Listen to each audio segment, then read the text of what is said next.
Technology. I know. How, now the technology is so stupid. It's really made for to annoy. It's made to annoy. Like, even if you have a washing machine, the latest washing machines, I can't even figure out how to work them. I think, why should you have to figure out how to turn them on? It's ridiculous. It just keeps getting worse and worse and worse. And, talk about annoying. The vehicle that I'm driving is not new itself, which I guess is 10 years old, but even it has so much freaking technology. I can't figure out a lot of stuff on it. I can't figure it out. I know. I'm driving along, going somewhere, and then suddenly this woman's voice comes on and starts telling me to turn left. It's some kind of a GPS thing that I never turned on, and it just turns itself on. And crazy. Anyway, I know it is crazy, and I don't dare walk away from that car without the keys, because it's a electronic fob, not an actual key that you stick in an ignition. Yes. And I'm just terrified it's going to lock me out. It does the weirdest things. Yeah. Yeah. It's not better for society. It's worse, much worse. The key system's not great, but it's a better idea than that stupid electronic locking. Oh, yeah. I clean a house and they've got all. Pardon? Oh, yeah. So you're cleaning a smart house, right? And it's got all these electronic appliances, and you just have to wipe over them, and they start making these electronic sounds. It's just so ridiculous. And apparently, one day he told me to turn on the dryer, and I said, that doesn't make any sense to do it like that. He said, it doesn't make any sense. That's right, doesn't make any sense. Oh God, I can't get over how stupid we live in. The times they're ridiculous. But we haven't put ourselves in a position to have any say. Like, we just leave it to these forces to have all the say, and we shouldn't buy things like that, although they make it now everywhere. I wouldn't buy a new car for that reason. I had a kind of an interesting experience a few days ago. I had invited 2 women to come and present to our small local group over here. One of them was going to present her knowledge about aquaponics food system. That sounds really interesting to me. And the other one is this quite well-known woman who refers to herself as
I think I know her. I've seen her in. Yeah, you would know her. Mm. So she's been in conversation with Dr. Robert O. Young and Tony Pantalaresco, Mm-hmm. Judge Weber, Alfred Webermont. You know, really quite well-known people. And she really is like a walking encyclopedia. It's amazing how much information she has up here. But the thing is, she has no wisdom, like she has no humility whatsoever. So, Oh. and I already knew that because she had called me on my home phone before and started yelling at me and was attacking me verbally on my home phone about a situation that had gone on up in Edmonton, you know, up in northern Alberta, where 3 of us grandmothers drove up there, which is like, it was a 10-hour drive. You know, it was a long way to go and support this clan mother in her teepee way up there. And so we were treated like royalty, us 3 grandmothers, and it was a wonderful experience. And we were welcomed by her as clan mothers. And none of us went, oh, no, hold on a second here. We're not clan mothers. We're just grandmothers or whatever. We just were, you know, accepting the appreciation. And then this phoned me and started reaming me out for saying I was a clan mother. I said, I don't ever describe myself as anything. That was just whatever. And then she started going on about her being an Arcturian and she's only 13 clan mothers in the entire earth, and she's one of them. But she was very hostile. So I just hung up the phone. I just like, whatever, you know, go talk to the mirror. I'm not listening to this. And I just didn't even care about it. But so she called me again recently and said, I'm going to be in your area. But she doesn't live near here. And I said, oh, well, would you be willing to do a presentation? She said, yeah. So we booked it the same day as the aquaponics lady. And the woman whose place it was being hosted is a very dynamic leader. She's managing to really pull local people together to work together toward off-grid survival, you know, this kind of stuff. Yep. But anyway, so I said, well, can we start this circle with introductions so that people, you know, can hear each other's names and a little bit about whatever they want to say about themselves. And I said, I'm going to start this on my left because counterclockwise is our traditional way of going around a circle. It's the way the sun travels. And so I introduced myself. Melanie was next to me, the aquaponics friend, and she did a short introduction, and then was next to her. And spoke for 3 solid hours non-stop. Wow. She didn't, you know, and there were a few opportunities where we were kind of hinting, you know, that we'd like to have the introductions. She completely ignored that. And it was 3 hours later, I just left because I was exhausted. And then I realized that I was blaming the host. I had placed blame on Janice for not taking control of that circle. I mean, I didn't get mad at her or anything. It was only all in my head. And I thought, well, she should have, you know, she should have done this, she should have done that. And then I realized that my own thinking was wrong. You know, this was a circle. It was an opportunity for me to stand up and use my own authority. You know, and not pass that on to Janice, because in our patriarchal method of communicating, because it's Janice's home, it's up to her to make the decisions in that stupid old way of thinking. And I was doing that. And it didn't even occur to me till I got home that I have equal sovereign authority to stand up and interrupt this woman who was actually, I mean, it was really thoughtless and rude and inconsiderate and self-centered what she was doing. Mm. And, but I didn't do that. I just let her go on, and then I left. So, Lost opportunity. you know, yeah, but at least it dawned on me, you know, afterward. Yeah. So that if that kind of situation comes up again, I'm going to be prepared. Yeah. Yeah. We have to do that because nobody owns the conversation. Sorry, go ahead.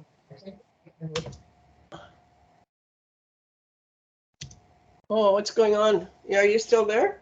Yes, I'm still here. You started to say something, and I started to say something, but I want to hear what we're saying. You hadn't finished. We're going to say something else.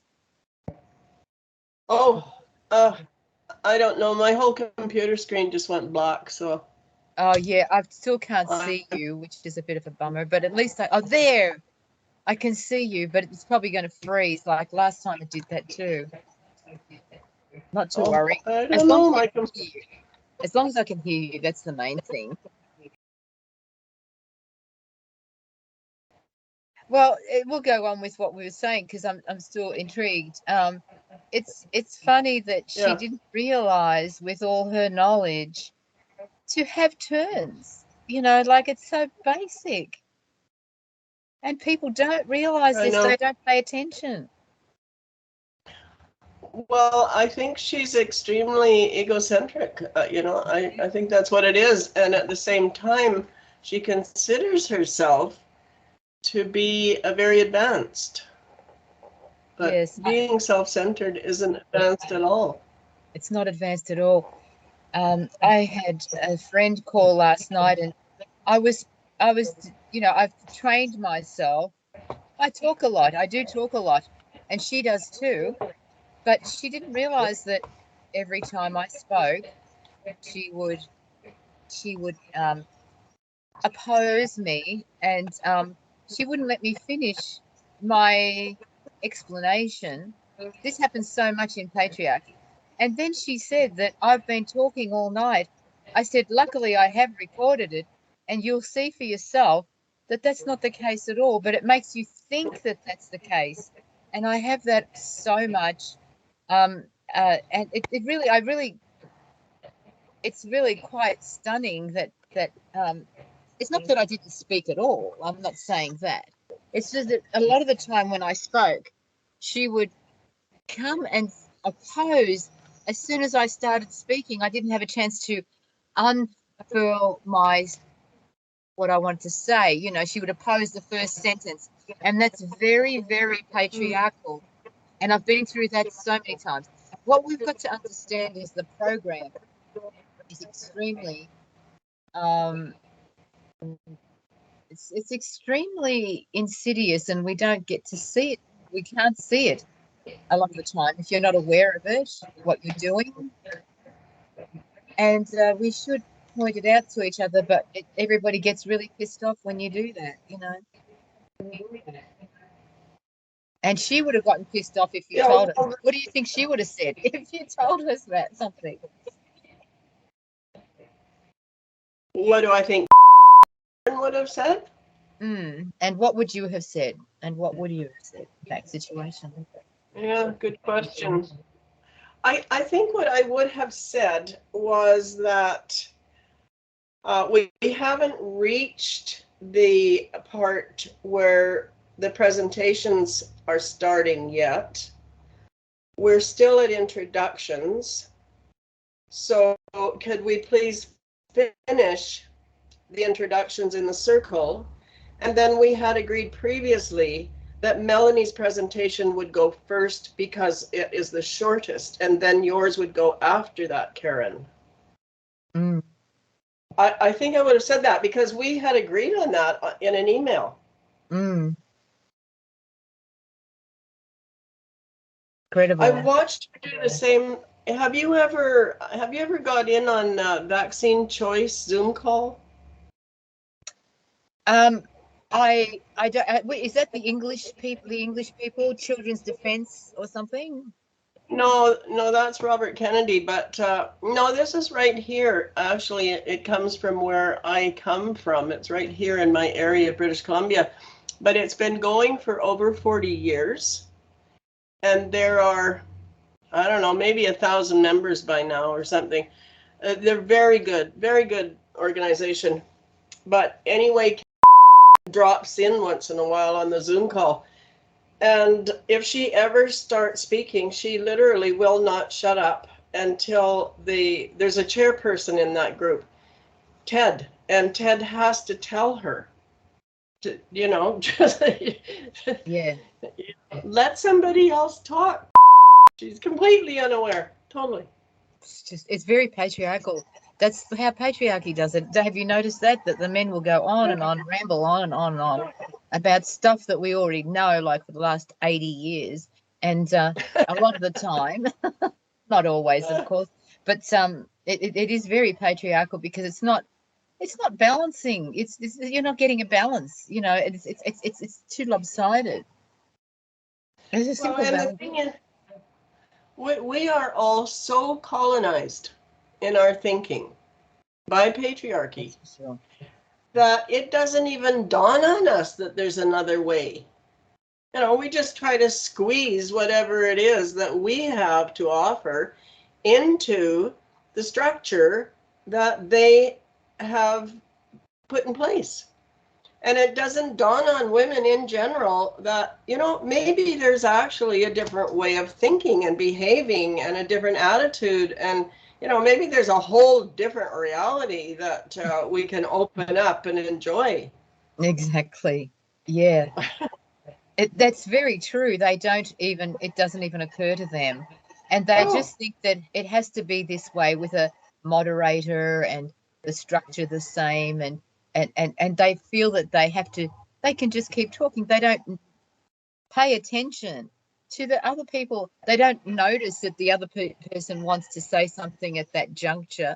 They just keep on talking and thinking about what they've got to say. They don't think of it in terms of interaction, I've noticed. Mm-hmm. And it's easy to do, Kat. I've done that myself. Like it's such a habit because we see it everywhere. We emulate it. We emulate what we see. It's just natural, and it's biological, and it's perfectly fine. But we have to be conscious of it. I saw. Have you heard of that channel called Alpha Vedic on YouTube and other places? I've heard of it, but I am not familiar with it. I haven't spent time there, but I intend to. That's another thing I want to do. Well, the guy who's on it, I'll give you the link. The guy who's on it, Pat, is he is the most aware guy that I have ever seen. And it is so good to see someone like that. I'd love to see how he is in interaction, because a lot of times people are great on interviews, but they're not so great with interaction with other sovereigns. And I think that we need to practice these kind of things, the interaction with each other, so that people can learn, that people can see and learn, but it's even hard to do. We're doing it well. You and I do it well. Some people do it well, but I think that we've practiced it over a period of time. Do you, Pat? Do you think that? Yeah. And actually, I wanted to ask you, if somebody asked you, what do you mean by sovereign? What would you say? I would say that no one has jurisdiction over me, that I am the decision maker, the arbiter, I'm everything. And I consider others in the same status, that they are like responsible for what comes out of her mouth. Janice is responsible for what comes out of her mouth, and everybody's responsible for what comes out of their mouths and what we do and think. So I know that sounds like nationalistic sovereignty, but it really is the best word to describe your fullness of self, that you are a complete whole being, and you treat others and you see others as other complete whole beings, and somehow we have to interact with that basis of belief, and I think it's much healthier. What do you see here when you hear that? Does that bring up some other thought to you? No, I think you just described and defined it beautifully. Excellent. And the reality is that personal freedom depends on total personal responsibility. That's right. Mhm. But it's funny because our system is so twisted. It's made us see transfer responsibility and transfer accountability. For example, in the case that you just mentioned, was where you thought that, I'm getting the echo, that you thought that Janice was responsible. Yeah. See if you still get the echo. Okay. I just changed my volume. Right. It's anyway. It's very insidious. Actually, it stopped doing it. Thank you, Pat. It's very insidious. The way this works. We don't see it. That's when we do it. We don't see it because we have the best of intention, and we do feel we're fair. But I say this kind of saying that the greatest force is peer pressure, and it's gone out of my mind, but I say something about self-delusion is the second greatest force. That's right. Self-delusion is a very strong force. We need others to be able to give us feedback about ourselves. We don't have to take it on board, but we can get feedback from others, but we don't have the space. We don't have the equipment in our social constructs to be able to give and take honest feedback. We get upset when we hear it. Instead of trying to hear what the point is that the person made, in the end, I get people hanging up on me all over the place because I say it the best way I can, but I can't. There's no way to say it that's sort of nice, if you know what I mean, because we don't accept honesty in our society. And people are so willing to be offended. Aren't they? They're so ready. You know? They're so ready at the drop of a hat at everything you say. So annoying.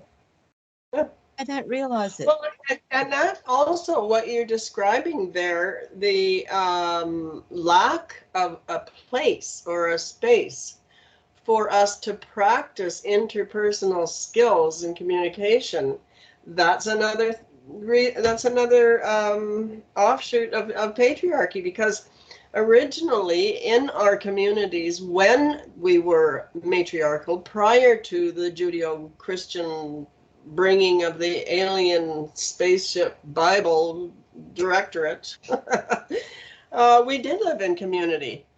And, that's the way that people helped each other to grow as individuals into community members. And Yeah. you know what? Have you ever heard of the position of the clown? No. And the responsibility of the clown? No. Well, for instance, in the Haida people of the Northwest Island, prior to Europeans coming, there was a clown who was recognized as having the most important position in the whole community, because that person's responsibility was to mimic. And by mimicking, they were teaching what a person sounded like and behaved like. So if somebody's being a jerk and unaware, and the community's noticing this person is completely not even clued in about how their behavior and their words and their attitude and their thinking is off base, then the clown would come and completely mimic that to that person, and then that person would have that opportunity to go, oh my God, I had no idea I was being such an asshole, you know? What a great idea. Yeah. How do you get the clown in? Do you have to call the clown, or do they're just in the community and they just do that automatically? I think it's fairly automatic Yeah. because everybody's always in communication with each other anyway. So I can imagine after, say, a few days of somebody behaving in an antisocial way or whatever, more than likely the grandmothers would start talking amongst each other first, because it's always the grandmothers who had the best interests of the community at heart. And the women grew into that position after, becoming mothers and realizing that the children need a safe place to grow up. And the grandmothers are constantly watching and watching and talking and listening and watching. It's just what grandmothers naturally do if there's a possibility of doing it. I would think that after a few days, a few of them would get together and say, hey, let's call the clown. This guy needs a little slap up the side of the face. Yeah, right. That's great. That's a great idea. I have a bit of a dilemma. Because I feel that it's my, kind of duty as a human being to pass on information that people can't see about themselves. And there's somebody I really care about a lot, a woman who's a fantastic mover and shaker, but she has a bit of these patriarchal tendencies sometimes. And I just think that if she knew about it, she could hone it, because she does think about things a lot. She does reflect. And I'm thinking, what do I do? I feel so uncomfortable. I don't know how to pass this information onto her. And I don't want to upset her, Actually, this is another situation where storytelling has been used traditionally to teach children in particular how to behave. And I wasn't really familiar with that. And I brought up a situation with my elder here. I'm going to get her on one of these calls with us. She's away right now. But I was telling her about something my little granddaughter was doing that if she continued to do, she would end up suffering. I don't know I can't remember what she was doing. Maybe she told a lie or took something that didn't belong to her, or, something. And so what my elder said, she said, tell the little girl a story about another little girl who did that and what happened. So you don't make it personal, but there's a little teaching lesson in there that the child can listen to and think about, wow, if that happened to her, then that might happen to me. So I better stop doing it. Yeah. And that way you don't criticize the child and harm their sense of self-worth or something. So I wonder if you could do that with your friend. If you I have to think of a way to make a story out of it. But I make a story. Think about that. Well, maybe you could make one up about me, and you could say, I was having this conversation with this really great friend, and she's so interesting and knowledgeable and blah blah, embellish it and say the only problem is that what is the behavior that this woman does? Well, she defends men, and she doesn't want to hear against a woman. She does it in a nice way, but she still does it and refuses to recognize it. And also it's sort of like it causes a problem, because it makes the man think that he's doing it gets a bit complicated, Pat, but it makes the man think that what he's doing is not right, and Denise is just sounding off again. You know what I mean? It gives it gives power to a mistake that he's making that he needs to address. But the women don't want the men to feel that they are being criticized, and they come and pat him on the back and say to the woman, Oh, no, I don't think that's the way it is. And, I was only, he was only doing this. He was innocent. And it's not like you're trying to blame anybody. You're just trying to point out the program. But Pat, you must admit, it is very difficult to maneuver around this programming. I just try yeah. to say things as honestly as I can without making it rude, but it just sounds rude because it's rude to tell the truth in our culture. It's just It is, it's yeah. just bad manners to tell the truth. We don't want to hear it. And Oh that's why no, we're in people such a don't want to mess. hear it. And Yeah, there's it's just true. no nice way of saying it, but I wish people, and then they start getting hostile at me, and I just feel like, oh no, it's like getting rocks thrown at you, and you don't want that to happen. You want everything to be um, above board and cordial. But see, last night, What about using your suggestion of asking a question? yes, now that's difficult to think about at the time, but if you Yeah, premeditate it, it's good to think about. That is the solution to dissonance, I feel, and I've got to use it more often because I just yeah. discovered it. But yeah, and that's a very good point, and I want to keep thinking because this situation will occur again. I know it will. Oh It yeah, happens all the time. Yeah, oh, you need to address it. Yeah. yeah, Is that in your Mammolution dialogues or something? yeah. Is It's that in our dialogues, and these um uh situations, they're kind of like a little bit gnarly, I call them, and people don't see that, and you try to point it out, and they don't see it, and then they get pissy and they want to go. They don't want to talk anymore. They don't want to, and then you feel as though, well, then I listen to their case, but they won't listen to mine because they've got to go. They don't want to talk about it anymore. It's too unpleasant. It's too uncomfortable. Well, Oh, I then, that's a big one. Yeah, yeah, that's a that big happens one. so much. I'm Yeah, not comfortable, so I'm just bailing. I'm bailing on the whole thing because I don't feel comfortable. Oh, yeah, it's and hard. that is exactly how we have been trained to keep our mouth shut because we don't want them to bail on us. We don't That's want them right. to abandon the discussion, and so we don't talk about the stuff that we need to talk about We have to most. worry about their feelings all the time, like tippy toeing. Oh, Well, I just assumed now that only the people who are up to this are going to be able to get to this level now of telling the absolute truth. We have to be yes. able to face it without having a meltdown. We Mm. have to show people that it's okay. We're going to survive. We thrive even from the truth, but even truth tellers have a hard time with that. But we've got to keep on pushing Well, through. that's it. It's a level of maturity that most people have not reached. The Alas, ability to not take things personally. exactly, exactly.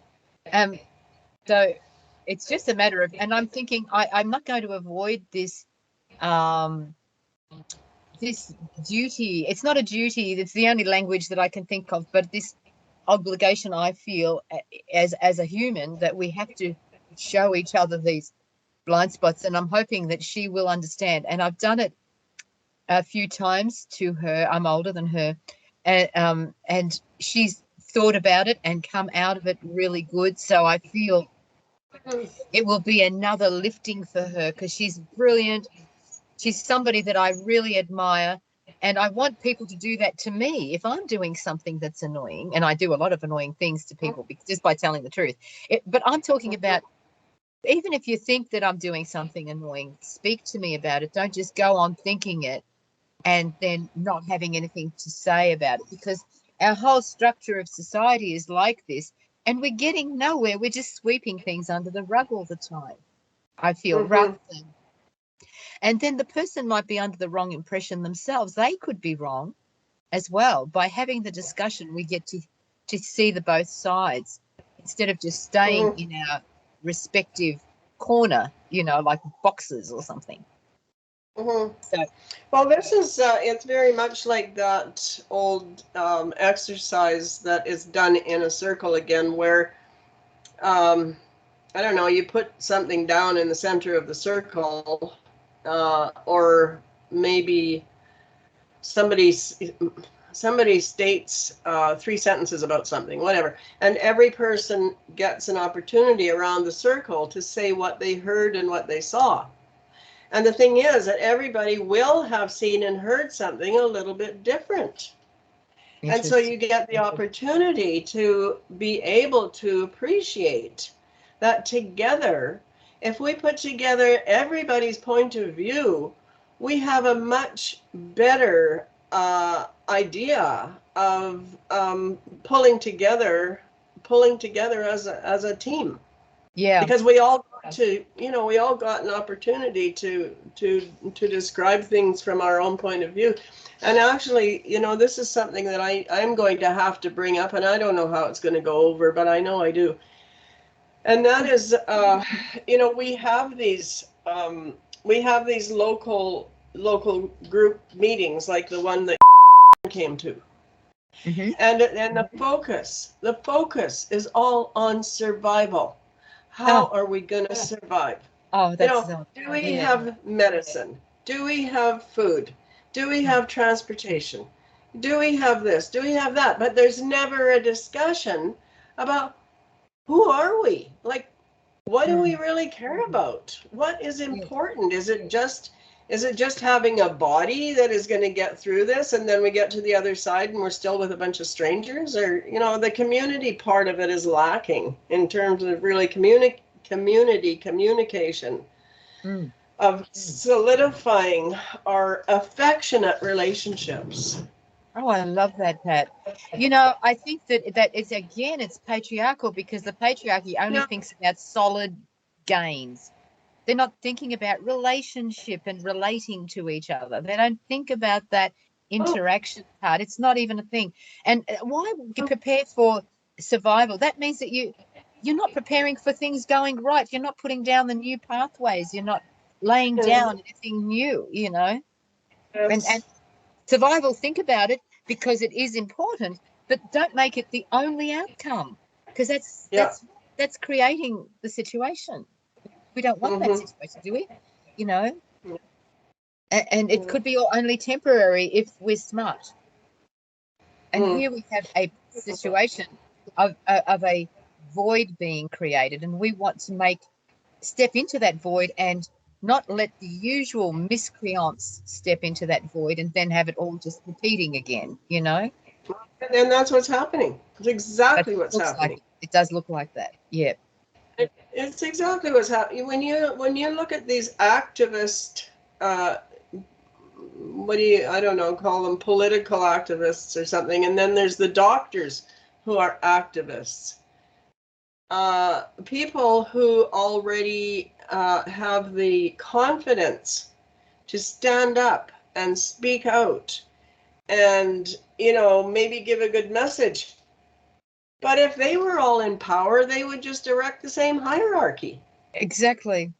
Nothing Exactly. would change. Nothing would Because change. the hierarchy is the problem. The system of Yeah, hierarchy is the yeah, problem, and yeah. they don't recognize it. No, they want to be at the top of the pyramid. That's why they It's love they're it. just they're just creating another elite like is doing. It's just creating another Yes. elite. That's all it is. Just a more, you know, Mhm. conscious elite, but that's not really conscious. Um, so many activists who do a great job, and even the group at Alpha Vedic, which I really love what they talk about, but they never talk about what causes the problem in our society, and that is um, deliberately made scarcity. And we can't ascend, as Yes. they call it, when we've got this scarcity created all the time. We're digging a hole for ourselves all the time. They don't talk about it. You know why they don't talk about it? Because they sell products. And so they're in it. They're in it and they don't want to see the reality of that thing. I've tried to get through to Jason Christoph over the few years now. He just doesn't want to hear it. He doesn't want to hear about it. He thinks that I've got a poverty mentality. No, I've got a abundance mentality, but what we're creating by continuing in this money system is a scarcity mentality. You see that, don't you, Pat? You see that clearly, right? Yeah. Right, and actually, you see, here's another example of the total opposite way of understanding economy from an Indigenous perspective, because it's based on abundance, which is based on nature, which is based on the fact that one salmon has over 1,000 eggs. That's abundance. Yes. You know, one apple seed will produce an entire tree full of apples. It's abundance. Yeah. And we women within our own bodies produce an abundance of milk for our babies. Mm-hmm. So we already have a built-in sense that scarcity is complete nonsense.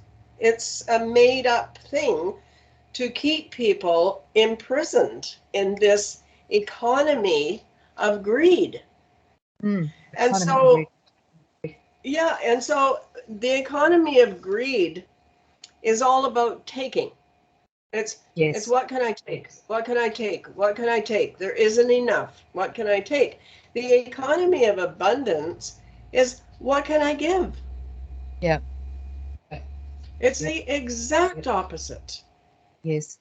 Exact And things opposite. like giving wisdom, things like wisdom is an abundance thing. It's a thing of abundance, because if you don't have it, you've actually got to recreate the wheel every generation. If you don't give that, and a skill, as like apprenticeships need to come back into fashion, so that we can give that knowledge to the next, group of people, age or whatever, who want to learn that, instead of them having to learn everything again.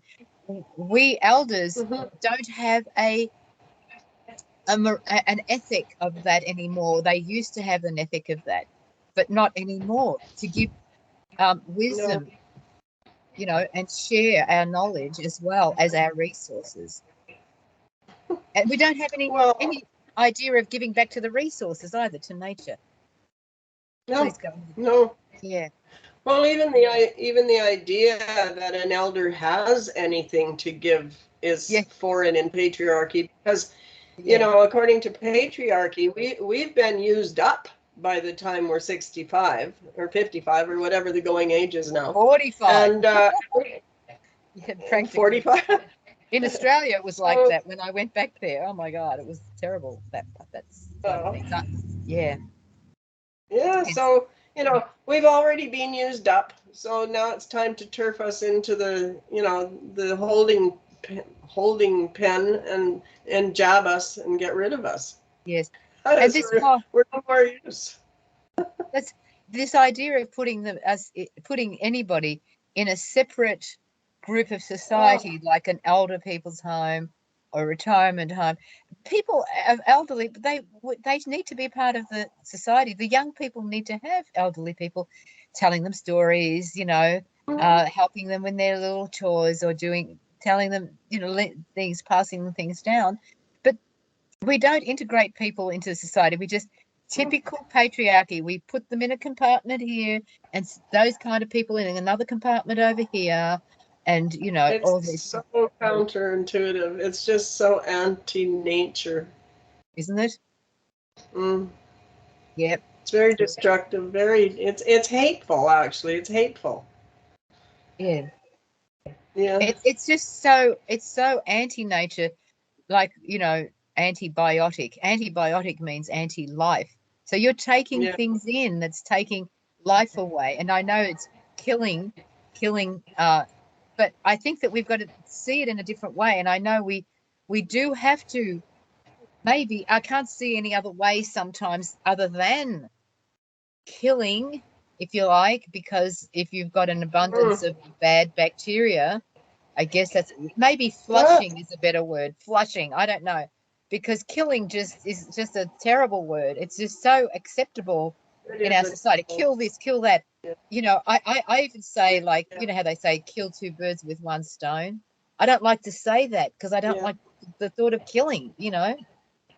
And you know, that's the term we skinned a cat. How was A that? cat.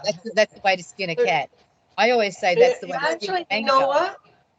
I think we should start an email between you and I and just start listing all these freaking sayings Yeah. that came from where, I mean, look at a rule of thumb.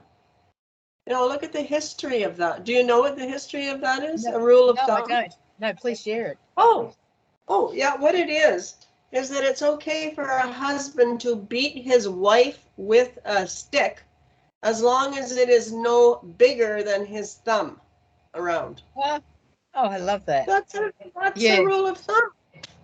Uh, And people use it all the time as though it's just, you know. yeah, that's what the rule of thumb comes from.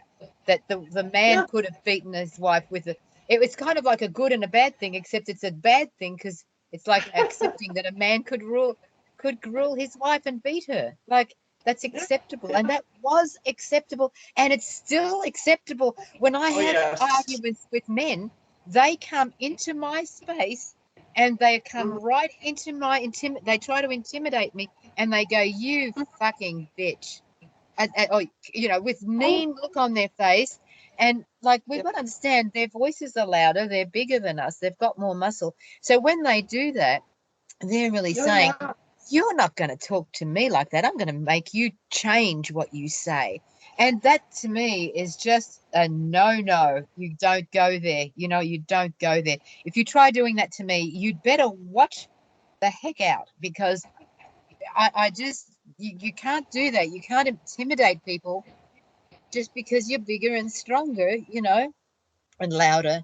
And Yeah, they do. They they do. do, You they know, do. I mean, They take on the wrong my person my own son does that to me, because the and messaging is in society. I think that it's just a genetic thing that he got from his father. You know, whose father was in the House of Lords in London. I think it just got passed down. This assumption of authority. Mm. And he wasn't brought up that way, and I am sure that he finds it horrifying himself. But I mean, I can visually watch him getting bigger, and Mm. then, you know, and then he'll start to yell, and I'm just standing there going, like, who is this person? You Yep, know? yep. But Pat, all the messages are out there that even the nicest men do that. I mean, I really Yes. love a lot of the men who do that. That they're just, it's just the messaging in society makes it okay to do that. Um, Yeah. because it's everywhere. We see so much violence, but how much breastfeeding do we see on the movies or anything Yeah. else? You know, Oh, how much yeah. real feminine things do we see? Very No, little. no, you see lots of revolting sexual behavior, but you don't see breastfeeding. No. And that nothing could be more feminine than that. But it's always seen through the masculine eyes. Your breasts are there for their satisfaction. But they buy into it even though they don't realize it. You know, they don't, because it's so much a part of our culture. Well, And also it feels good. You know, they like the feeling it gives them. yeah, You know, yeah, there's an instant reward yeah. And for they're them. quite immediate. They're quite it's quite an immediate. Men need that immediate. They don't, it's all, it's not, I was going to say it's all learned. It might be uh, natural, but it's something that men have to hone in themselves. You know, I think we Mhm. can't just accept that they have to have immediate gratification all the time, and that they can't help it. You know, they can't No, help it. well, that's another acceptance of immaturity. Yeah. Remember when it was okay for a man to rape his wife, Pat? I remember those days when I was Yes. young. It was Oh, acceptable oh, to do that. yes. Well, my mother's generation, it's not that long ago, and I'm quite sure it's still going on today because you know, women don't want to lose their husband, and if keeping him depends on her, you know, just suffering through his needs, then she does it.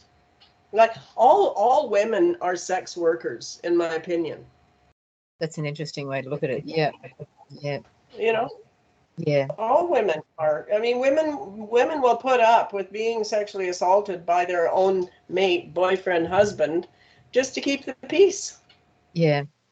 You know, and then there's this underlying fear that, you know, if you don't give it to him, he's going to go somewhere else for it. So you Yeah. better put up. Yeah.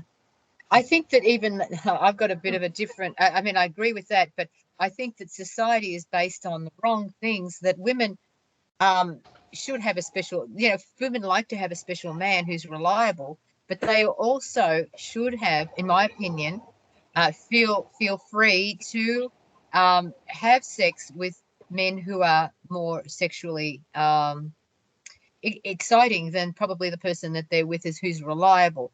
And that doesn't mean that they go off with the man, but they reward the man for making her feel good and knowing how to pleasure her.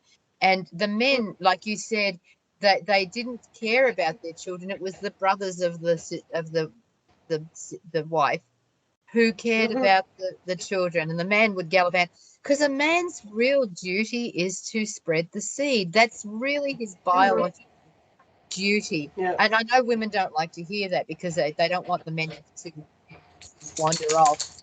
But if we incorporate it in our society without it, a man leaving the family in the lurch, just going and leaving the family to deal without him, Mhm. accepting it somehow so that it's mutually beneficial. I mean, it gets him away. Go and have your fling, and then I can have my fling too if he comes along, which is a rare thing. But Mhm. and go, the family doesn't disintegrate. You know what I mean? Like, Mhm. just disintegrate because it's more acceptable, but done in a proper way. You know? Now, there's an awful lot of redefining that's got to happen, and what you're talking about. My feeling is that people should be free to do whatever they want, but it requires. I mean, if you are in a relationship with somebody that you want to continue to be in, then that's a conversation you have to have with each other. You know, just forget about there being any rules or Right, regulations from right. outside. Like, you know, can our relationship withstand, you know, whatever kind of adventure, or can't it? Hold that thought. I just got to feed the dog. I just had to. I just had to open up a lid that opened the food. Um, Okay. yeah, I tried to do that in my previous relationship, which I'm not. I'm not a pro. I'm not interested in promiscuity. But just say somebody did come into your life. Can you hear me, Yeah. Pat? Yeah, I can hear you. Okay, so I'll keep talking. Just say somebody did Yeah. come into your life. That Yeah. drawing factor, you should take it up, because what happens is this: if you break up the relationship that was going along finely, you break it up, go off with this other new person, and like 9 times out of 10, after 3 weeks, you see that they're just another person Yeah. that's nothing, like it's just the same things crop up, and you're not as interested anymore, and then that falls apart. Mhm. So we end up having serial relationships, but there's no Yeah. there's no real loyalty anyway. So Mhm. and actually, the guy who I was with used to have a very hard time accepting that I felt like that. I hadn't done it, and I didn't even anticipate it ever being done. It's certainly not at my age. I wouldn't imagine it, that some glorious man would come along and sweep me off my feet and I'd have to go with him. I can't imagine that happening. But if it did Mhm. happen, you'd want Yeah. why would you have to leave a good relationship that's going for just go and get let off the steam, and you'll soon find out it's not as it might have been Mhm. great in the sack, but it's really to be with a person. Sometimes you don't really want to be with them because they've got other Mhm. qualities or characteristics that you start to see when you're alone with Yeah. them for a while. Yeah. Yeah. You know, in the Iroquois way of dissolving a relationship, that was the usual way, was since women were the ones who owned, if there was such a thing as ownership, they owned the horses, they owned the teepees, it was theirs. I mean, because they're the Yes. mothers. And so Right. they own stuff that keeps the family and the community functioning. So Yeah. all she would have to do is put his shoes, his moccasins outside the teepee door. Nice. And then, no argument. It's like, goodbye. This is over. Yeah. Yeah. That's it has to be the woman who um I think the man has to look to the woman to get the cues. And I find that the way men come onto women, it's really annoying to me, and they don't seem to understand.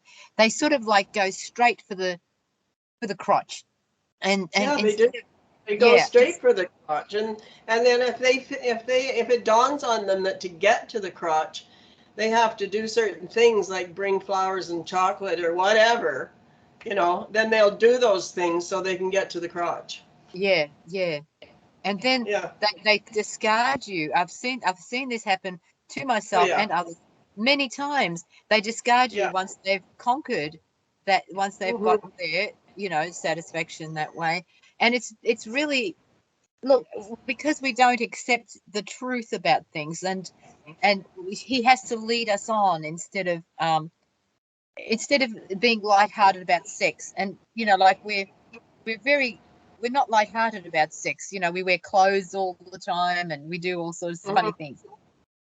And so we've got, the man has to, I think, learn to take the cues. If he's interested in the woman, learn to take the cues like they used to do in the olden times. When I just want to turn the fan off. Hang on.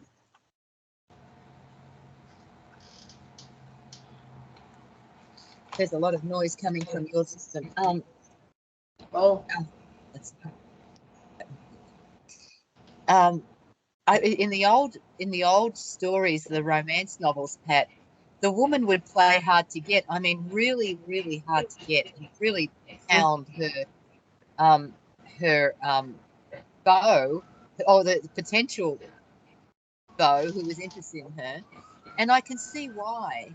And that is because she wanted him to really show that he was going to be with her, the loyalty through thick and thin.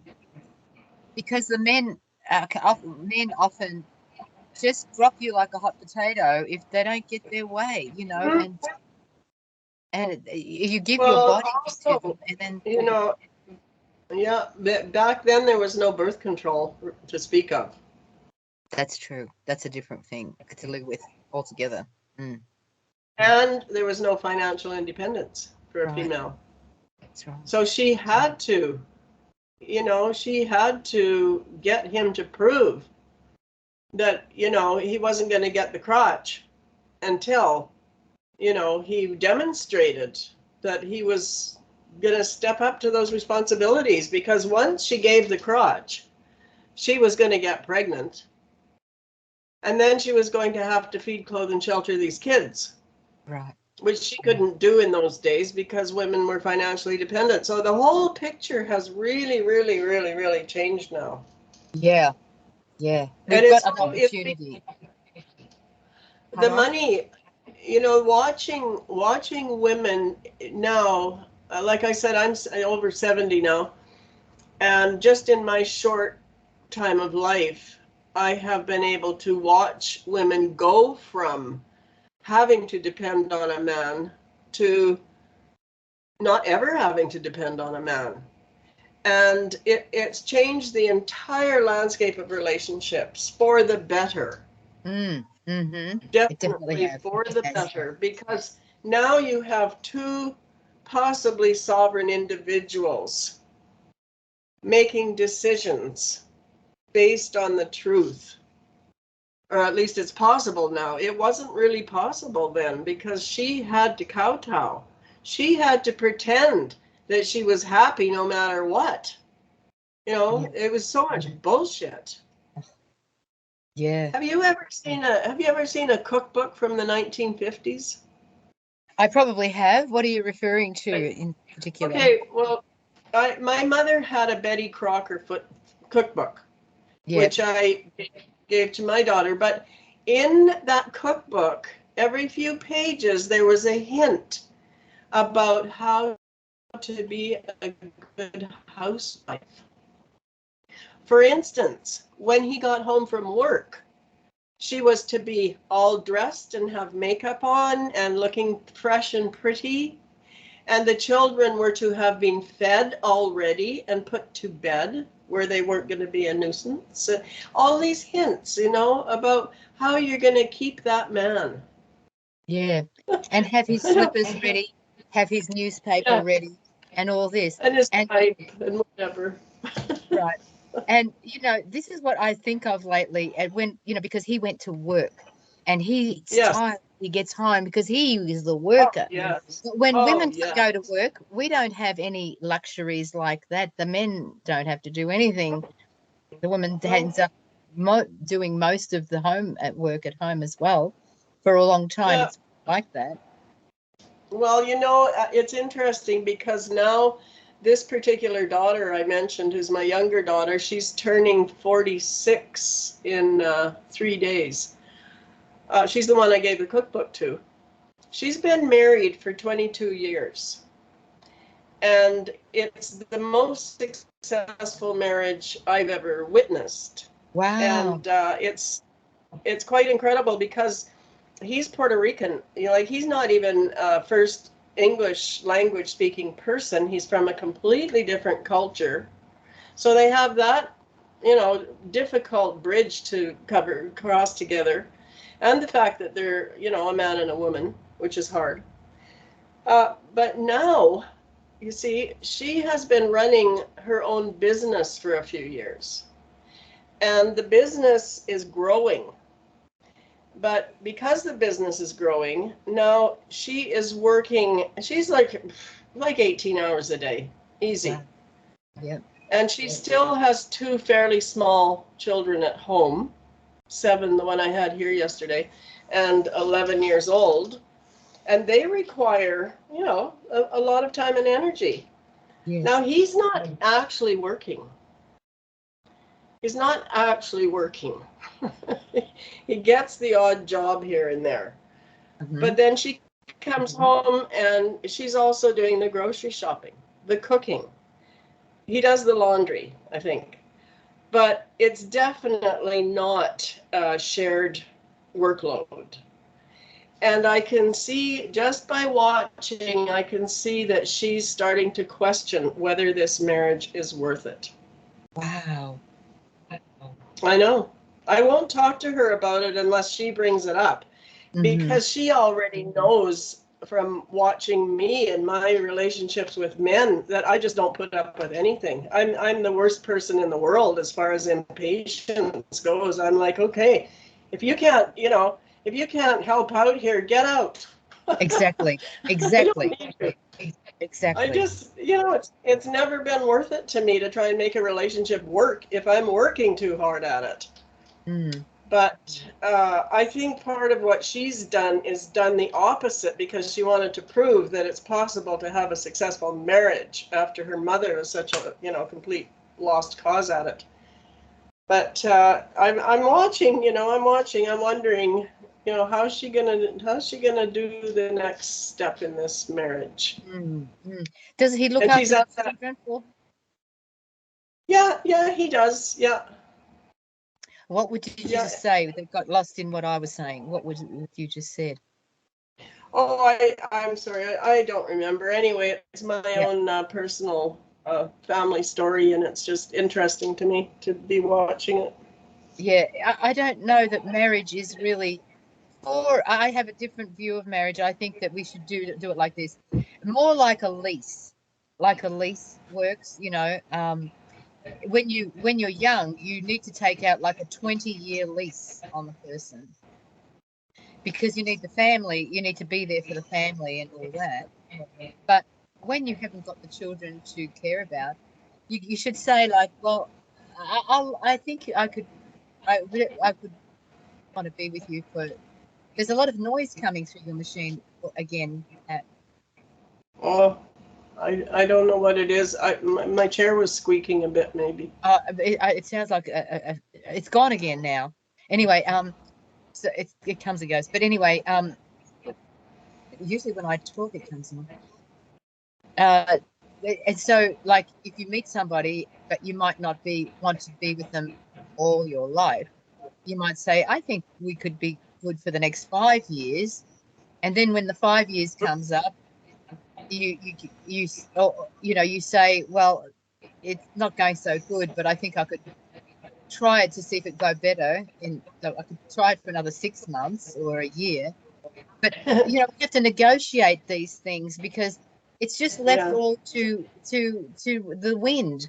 We don't have any inkling of how long we can tolerate each other for and what we can do. We don't talk about it. We don't try to work it out.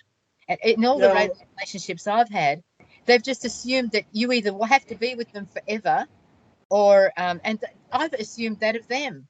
So forever is a silly idea because we really can't say forever. We might feel it when we first meet them, but obviously it doesn't work because people marry and divorce all the time. And the guy that I was with, he thought that I was trying to have other partners by saying that, but no, I wasn't. I was just saying that this is how I think we should see relationships, because the way we see them of serial marriages is a silly idea. The minute you like somebody else, you can't find out about them because it's just taboo. You have to then dump the person that you're with to go and find out about this other person. Well, can't we do it differently? Can't we work it out differently? Because there's so much broken relationships for nothing. So often they still want to be together and they don't, because of that. If it's getting time for you, Pat, that's fine. We've had a good discussion about these things that never get discussed. That's good, and they need to be discussed more because it's like the foundation of our whole society is relationships. So we do. We need to. With this person, she doesn't want to talk about patriarchy. She doesn't think it's a thing. She thinks I make too much of a big deal about it. And I say, but it illustrates everything in life, everything, the way we see everything has come through the lens of patriarchy. Everything. Everything. And I'm sort of making a little bit of a commitment to myself to try to use the word in pretty much every communication I'm having now. I know it's going to get to the point where certain people are just going to completely dismiss me because it's going to be, oh, well, she just won't shut up about patriarchy. That's boring. And so that's fine. Those people can just, take their canoe. But I think I'm pretty much at the point where I'm going to be one of these people that's got a one-trick pony, and that's exposing patriarchy. Every communication I have, put it in somehow. Yes, it exasperates people so much, because I do that because I see it and it annoys the shit out of me. It really annoys me. And I want people to be aware of it. I'm not saying they annoy me, but the fact that they're not aware of it and keep doing it is completely unseen. I want to make it seen, and so I bring it up, and boy, I tell you that the hostility, and a lot of the time I'm really just left alone. Like, people just hang up on me and never want to talk to me again over that. Like, I say, well, what do you do to a rapist then? I mean, if you do cut somebody off, we need to cut people off who are really physically dangerous instead of just say things that that are dangerous. Yeah.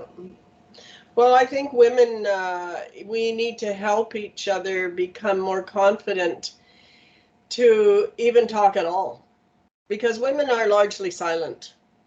Yeah. You know, we have been silenced purposefully.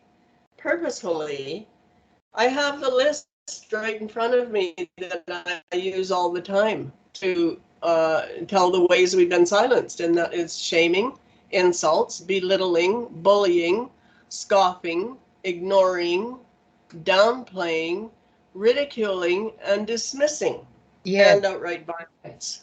Yes. Outright violence. These are all the ways that we are continually silenced. Yes. And it's for most women, it's just expected that that's going to happen. If they say something that men might be offended by or disagree with, then they're going to use one of those tactics to shut her up, and then she's not going to be able to be friends with that man anymore. And that's the most important thing with her, is maintaining the friendship with that guy. Yep. I mean, really, they've got us coming and going. Yeah, but see, we they don't have us doing that anymore. Now we can change it. Yeah. I've sat opposite men who have looked at me with such venom in their eyes, like, you Yeah. say one more thing and I'm going to slap you. And I could tell that if I did say something else, everybody would be against me because I've upset a man, Yes. Yes. Yes, So that you have to exact zip it. thing. You have to zip it, and there's not many occasions where I zip it. Yeah. But where I see that, I can see that there's not even any point in saying something, because it's just going to cause complete escalation of hostility. Yeah. And all I'm trying to do is say a Yeah. point. Yeah. It's very, very, very difficult. Well, what we're trying to do is the most difficult thing anybody's ever done in the entire history of the human race. It really is, to crack really open, crack open that conversation that we're not supposed to have. You're not allowed to talk about it. Yep. Some of the things on that list, Pat, I'd like to talk about more, and I think you should keep that list or send it to me. Especially the one about ignoring. Okay. Ignoring. We get ignored. Yes. Like, the man talks and you say something, he just gives you a chance to talk, but he doesn't acknowledge anything that you've said. You've made these clear points and just brushed it off, and he's back into what he's saying. And this is not to condemn anybody. I'm not saying this to condemn anyone. I'm just saying it because it's a program that people are not aware of, Yes. Yeah. And I've had to learn women actually expect it. Yeah. Pardon me? I said I've had to learn to be out of that program too, and to see it when it arises. Yeah. I've had to train myself, because I also had the program. We all had it, Yes. And what did you say? Women are expected? Yeah, I expect to be ignored. Yes. This is so true. This is so true. So you try to say it quickly and to save all their important time, because their time is so important, not like ours. Our time is not important to us, but of course, it's so the woman has to say it real quick so that they don't take. And the man says things like, plods along, takes his time, because his time, he can take the whole floor, and he can take as long as he likes. It's just you listening, after all. It's just your time, This idea of time and value importuning of time. Pardon? Oh, that's another whole topic. Topic that we need to get into. Yep. Anyway, I better get going. Yep. And I'm glad we had this time. Me too. Okay. Have a nice day. I wish Candace would come on too. Sometimes it would be great. Well, you notice she did the same thing, right? When we had her on, she spoke the entire time, and neither you or I had any time at all. Yeah, I think I noticed it a bit. I noticed that I wanted to say a few things. Yeah, and we didn't cover them. Yeah, but that's okay. I think she just was completely unaware, but she would be able to take it You know, Yes. if one of us said something about, well, in fact, when I was trying to say something, I did raise my hand, Yes. you know, and she acknowledged that. But Mhm. but she's another one who she has such a wealth of knowledge. It's incredible, her background. Mhm. So Yes, we'll yeah, have to get her in it's on quite a this. pleasure. Yeah. Anyway, I better get going. All right. So Thanks for keeping this up, Pat, and for calling today. Brought to you by the Canacoin. Canacoin is the only durable, reliable coin that will see you through the 21st century.